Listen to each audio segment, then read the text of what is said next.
live below the bread line ငတ်တခါပြက်တယ်လဲဖြစ်တာစားဖို့တောက်ဖို့အရေးအတင်းကိုမနှဲကိုရုန်းကန်ရတာအဲ့ဒါမျိုးသုံးတယ် live below the bread line he works 2 jobs but still lives below the bread line သူအလုပ်2မျိုးလုပ်တယ်ဒါတော့မှစားဝတ်နေရအတွက်သူအဆင်မပြေဘူးတအားရုန်းကန်နေရတော့အဲ့လိုပြောတာ She loved her husband but she couldn't live below the bread line any longer so she left him for another man သူမယောက်ျားကိုချစ်ပေမဲ့လည်းငါတခါပြက်တယ်လဲနဲ့မနေနိုင်တော့တဲ့အတွက်သူမယောက်ျားကိုစွန့်ခွာပြီးနောက်တော့နဲ့သွားလိုက်တယ်ပေါ့ Well sometimes people are compelled ခါတလေလေမတတ်နိုင်လို့လုပ်လိုက်ရတာရှိတာပေါ့ So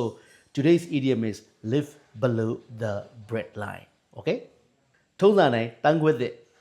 Basic English Zoom class ဆရာစီသူသင်မယ်လာမယ့်အပတ်ဂျွန်73စမယ်သူကစနေတင်းငွေနေ့ရက်ပဲတက်ရမယ်အတန်းနော်ဂျွန်73စမယ်အတန်းချိန်ကညနေ9:00 နာရီကနေ6:00 နာရီခွဲတင်နန်းကာလ2လစာတင်နန်းကြီး3,600အခုပဲဖုန်းနံပါတ်39ကို923246တဲ့ကိုဆက်သွယ်အနံလို့ရပါပြီ Viber ရော Telegram ရောရှိပါတယ်ဆရာစီသူနဲ့တိုက်ရိုက်ကတော့39ကို2964 ခွန်နောက်ကျွန်တော်တင်မဲ့အတန်းထုံးစံတိုင်း IELTS နဲ့ speaking combo class ပါနှစ်တန်းတွဲတက်ရတဲ့အတန်းပါစမှာကဂျွန်22ရက်နေ့စပါမယ်တနင်္လာနေ့ပါဒီအတန်းတော့တစ်ပတ်ကို4ရက်တင်မယ်တနင်္လာအင်္ဂါကြာတပတိတောက်ကြ Zoom class ပဲเนาะ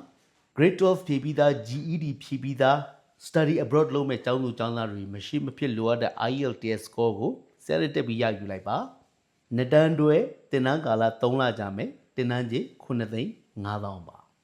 IELTS ဆိုတာဘာကြီးလဲလို့မေးဦးမယ်ဆိုရင်ဒီအတောင်မတက်နဲ့ဦးเนาะဆရာနဲ့အရင်တိုင်ပင်အောင်ဆွေးနွေးအောင်เนาะ